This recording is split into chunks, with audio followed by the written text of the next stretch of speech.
the extra things that they dangle in front of you. All right, another problem with hosting is that in many cases, they go through a continual, what I call porpoise cycle, up and down, up and down.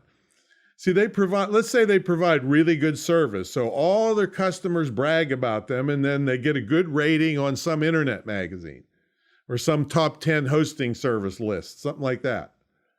Then they get a rush of new websites to host, and then everything slows down because they don't have enough computer space and tech support to handle the surge in the business.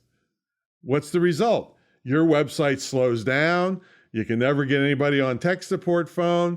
6 months later, they start to improve and add new equipment and hire more people, and everything's fine again until the next rush. Okay, it's up and down.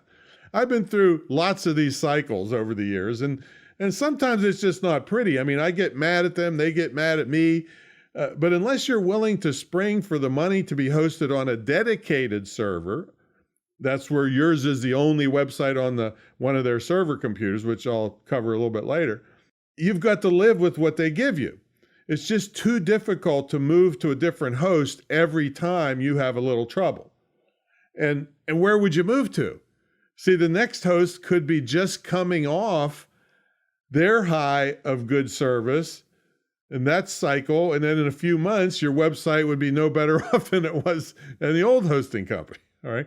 Now, some services are considered bad all the time. And, this is my not so humble opinion and loads of other people's not so humble opinions.